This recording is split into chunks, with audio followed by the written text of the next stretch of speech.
السلام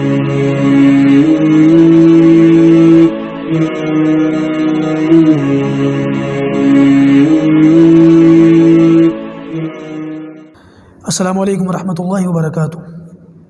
میں امید کرتا ہوں کہ آپ تمام ساتھی خیر و عافیت سے ہوں گے۔ اللہ کا فضل ہے کہ ہمارے سیکھنے سکھانے کا سلسلہ خیر اور عافیت کے ساتھ جاری و ساری ہے۔ اللہ پاک اس کو قبول فرمائے اور پایہ تکمیل تک پہنچائے، اور پروردگار جو ہم اس میں سیکھیں اللہ پاک اس پر عمل کرنے کی اور دوسروں تک پہنچانے کی توفیق عطا فرمائے۔ جیسے کہ آپ سب واقف ہیں کہ ہم نے نماز کا کورس شروع کیا ہوا ہے، اور نماز کے اندر ظاہر سی بات ہے کہ پہلے پاکی کا کانسیپٹ آیا تو غسل کی چیزیں آ گئیں۔ آج سے انشاءاللہ غسل کے بعد جو دوسری چیز ہے اس کو ہم سیکھیں گے، وہ ہے وضو۔ یاد رکھیے گا بچوں اور میرے دوستوں اور میری پیاری بہنوں، یہ جو وضو کا جو کانسیپٹ ہے نا، یہ اس کے بغیر نماز کا تصور ہی نہیں ہے۔ یعنی کہ وضو جب تک بندہ کرے گا نہیں، نماز اس کی ہوگی نہیں۔ بندہ اگر پاک بھی ہے لیکن سو کر اٹھا ہے، پاک ہے ناپاک نہیں ہے، تو وضو کرنا پڑے گا نماز سے پہلے۔ بندہ اگرچہ پاک ہے لیکن استنجا کرا ہے، اس نے بیت الخلا گیا ہے، تو وضو کرنا پڑے گا نماز سے پہلے۔ وضو کے بغیر نماز نہیں ہو سکتی، نہیں ہو سکتی، نہیں ہو سکتی، نہیں ہو سکتی۔ یہ ایک الگ سی بات ہے کہ اگر کوئی شخص جو ہے ایسا بیمار ہو کہ وضو نہ کر سکتا ہو، یا ایسا مسافر ہو کہ اس کو پانی نہ ملتا ہو، تو پھر اس کے لیے ایک شکل بنتی ہے کہ پھر وہ بغیر وضو کے تیمم کر کے نماز پڑھے گا۔ تیمم کیا ہے، کیسے کیا جاتا ہے، وہ انشاءاللہ بھی بعد میں اس کی وضاحت کریں گے۔ فی الحال اتنی بات سمجھ لیں کہ وضو یہ شرط ہے نماز کے لیے، وضو کا کرنا ضروری ہے نماز کے لیے۔ میں انشاءاللہ عز و جل آپ کو وضو کرنے کا مکمل طریقہ بھی بتاؤں گا، ایک الگ سے اس پر سیپریٹ ویڈیو بناؤں گا کہ وضو کرنا کیسے، مکمل وضو کرنے کا کیا طریقہ ہے، کیسے وضو کیا جاتا ہے، اول سے لے کے آخر تک پورا انشاءاللہ پورا ویڈیو بناؤں گا۔ لیکن اس سے پہلے یہ جو سبق پڑھانا ہے انشاءاللہ، اس سے پہلے، اس سبق سے پہلے آپ وضو کے تعلق سے چند ایک باتوں کو یاد کر لیجئے، سمجھ لیجئے، ذہن نشین کر لیجئے۔ دیکھیے بچوں، وضو کے اندر کچھ چیزیں فرض ہیں، کچھ چیزیں سنت ہیں، اور کچھ چیزیں مستحب ہیں۔ فرض کا تو معاملہ ایسا ہے کہ اگر کوئی شخص، فرض اس کو کہتے ہیں کہ وضو کے اندر یہ کام کرنے ہی پڑیں گے، کمپلسری ہے، یہ کام اگر نہیں کریں گے تو وضو نہیں ہوگا۔ وضو کے اندر جو فرائض ہیں وہ 4 ہیں۔ کتنے ہیں؟ 4۔ اپنی اپنی کاپی کے اندر، اپنی نوٹ بک کے اندر ان کو لکھ لیجئے گا۔ وضو کی کتنے فرض ہیں بھائی؟ 4 فرض ہیں۔ اگر ان چاروں کو نہیں کیا، یہ چاروں میں سے کسی ایک کو بھی نہیں کیا، وضو نہیں ہوگا۔ وضو کے اندر یہ 4 کام کرنے لازمی ہیں، کمپلسری ہیں، کرنے پڑیں گے۔ سب سے پہلا کام وضو کے اندر کیا ہے؟ وہ اپنے چہرے کو دھونا۔ دیکھیے یہ جو ہمارا چہرہ ہے نا، اس پورے چہرے کو دھونا ہے۔ یہاں جو ہمارے بال آنے شروع ہوتے ہیں، یہاں پر بال ختم ہو جاتے ہیں، دیکھیں یہاں سے ماتھا شروع ہو جاتا ہے، تو یہ جو بال آنے کی جگہ ہے اوپر سے نیچے تک، تو یہاں پر یہ چہرے کا بارڈر ہے یہاں تک، اور یہ نیچے تک۔ مردوں کی تو داڑھی آتی ہے، داڑھی سے نیچے تک، سر کے اوپر سے لے کے تھوڑی کے نیچے تک، داڑھی کے نیچے تک۔ اور اس کان کے، یہ جو کان کا حصہ ہے، یہ جو لو نظر آ رہی ہے کان کی، یہاں سے لے کے یہاں تک، یہ پورا جو بارڈر ہے پورا، وضو کے اندر اس کو دھونا ضروری ہے، اس پورے چہرے کو دھونا ضروری ہے۔ اتنی سی بھی جگہ سوکھی نہیں رہنی چاہیے۔ اچھی طریقے سے آنکھوں کو مل لیں اور پورے چہرے پر ہاتھوں کو پھیر لیں، اچھی طریقے سے پھیر لیں، ٹھیک ہے۔ مجھ سے کسی نے پوچھا تھا کہ جب میں ایک جگہ بیان کر رہا تھا، بتا رہا تھا کہ بھائی وہ وضو اس طریقے سے کریں اور داڑھی وغیرہ کے اندر انگلیوں سے خلال کر لیں، کیونکہ اندر چلو بنا کے پانی پہنچانا، کیونکہ داڑھی اگر کسی کی گھنی ہو تو اندر پانی پہنچے گا نہیں۔ بعض لوگوں کو دیکھا وہ ایسے ایسے پانی ڈال رہے ہوتا ہے، ایسے نہیں کرنا چاہیے، انگلیوں سے، گیلی انگلیوں سے خلال کر لینا چاہیے۔ تو میں یہ مسئلہ بتا رہا تھا، تو کسی شخص نے آ کر کے پوچھ لیا مجھ سے، اس کی داڑھی نہیں تھی، کہ اللہ ایک بات بتائیں کہ اگر کسی کی داڑھی نہ ہو، آپ نے داڑھی والوں کو تو مسئلہ بتا دیا کہ وہ خلال کر لے، لیکن اگر کسی کی داڑھی نہ ہو تو وہ کیا کرے؟ تو پھر میں نے کہہ دیا، میں نے بھائی وہ آدمی اپنی بیوی کی طرح منہ دھو لے پھر۔ مطلب مجھے تقریباً 10-12 سال ہو گئے لوگوں کو مسائل کا جواب دیتے دیتے۔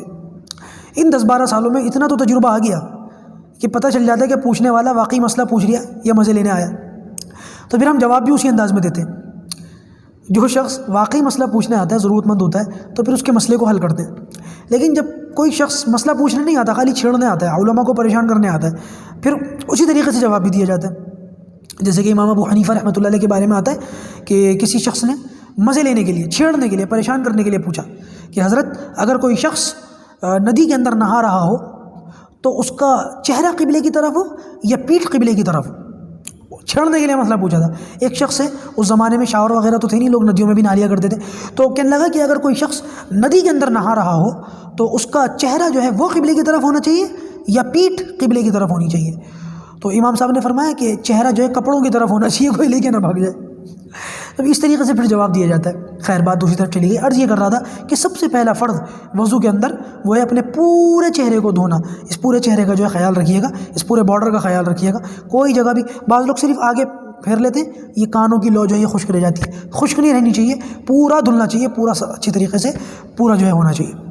نمبر 2، دوسرے نمبر پر جو وضو کے اندر کمپلسری کام ہے وہ کرنا ہی پڑے گا، وہ ہے اپنے دونوں ہاتھوں کو کونیوں سمیت دھونا۔ کونیوں تک نہیں، یہاں اس کو جو ہے ذرا اس کو کریکشن کر لیجیے گا، کونیوں تک نہیں دھونا ہے، کونیوں سمیت دھونا ہے، پورا یہاں تک دھونا ہے۔ لوگ کونیوں تک دھوتے ہیں، یہ حصہ نہیں دھوتے۔ یاد رکھیے گا کونی یہ ہاتھ کے اندر شامل ہے وضو کرتے وقت۔ اگر کسی شخص نے کونی نہیں دھوئی یا پوری نہیں دھوئی لیکن پوری نہیں دھوئی، اس کا وضو نہیں ہوگا۔ لہٰذا وضو کرتے وقت اپنی دونوں کونیوں سمیت اس کا خیال رکھیں۔ ایک صحابی کے بارے میں آتا ہے غالباً حضرت عبداللہ ابن مسعود رضی اللہ تعالیٰ عنہ، وہ پورا یہاں تک دھو لیا کرتے تھے، کندھوں تک، اوپر تک۔ تو اللہ کے رسول صلی اللہ علیہ وسلم کو جب معلوم ہوا کہ ایسا کرتے ہیں تو آپ نے پوچھا کہ ایسا کیوں کرتے ہو؟ کہ یا رسول اللہ، میں نے سنا ہے کہ وضو کے اعضاء قیامت کے دن چمک رہے ہوں گے، تو میری یہ خواہش ہے کہ میرے ہاتھ یہاں تک چمکے۔ اللہ کے رسول نے اس بات پر خوشی کا اظہار فرمایا۔ لیکن یہ بات یاد رکھیے گا کہ حضرت عبداللہ ابن مسعود کی خصوصیت تھی، آپ لوگ نہیں یہاں تک دھونے لگنا، ورنہ پھر جو ہے یہ اسراف ہو جائے گا آپ کے لیے، ہمارے لیے یہ کام نہیں ہے۔ یہ صحابی کی خصوصیت تھی، ہمارے لیے کونیوں تک دھونا ضروری، ٹھیک ہے؟ اتنا ہاتھ دھوئیں کہ کونیوں تک دھوئیں، اچھی طریقے سے مل لیں، خوب اچھی طریقے سے اس کو ایسے مسا کرتے ہوئے دھوئیں، ٹھیک ہے؟ دوسرا کام جو وضو کے اندر کمپلسری ہے وہ دونوں ہاتھوں کو کونیوں سمیت دھونا۔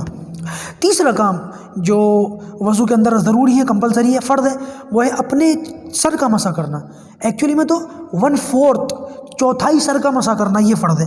پورے سر کا مسا نہیں بھی کیا تو سر کا 1/4 حصہ اس کا بھی مسا کر لیا تو بھی جو ہے وہ مسا ہو جائے گا۔ لیکن مسا کرنے کے اندر لوگ بہت ساری غلطیوں میں مبتلا ہیں۔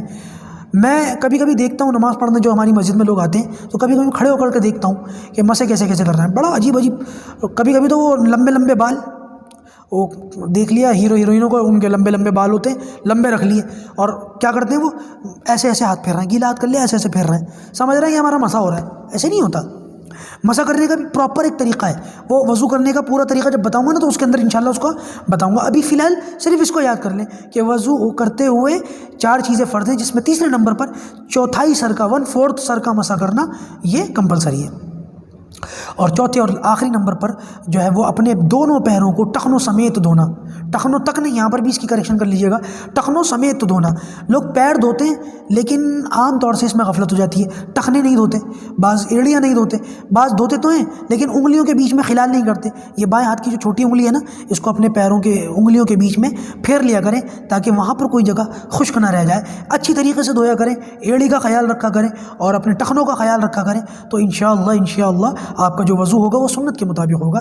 اللہ پاک ہم سب کو ان باتوں پر عمل کرنے کی توفیق عطا فرمائے۔ اب تمام ساتھیوں سے گزارش ہے یہ چیزیں جو پڑھائی گئیں آپ ان سب کو اپنی ان باتوں کو اپنی نوٹ بک میں لکھ لیجئے گا، یاد کر لیجئے گا۔ اللہ پاک آسان فرمائے۔ السلام علیکم ورحمۃ اللہ وبرکاتہ۔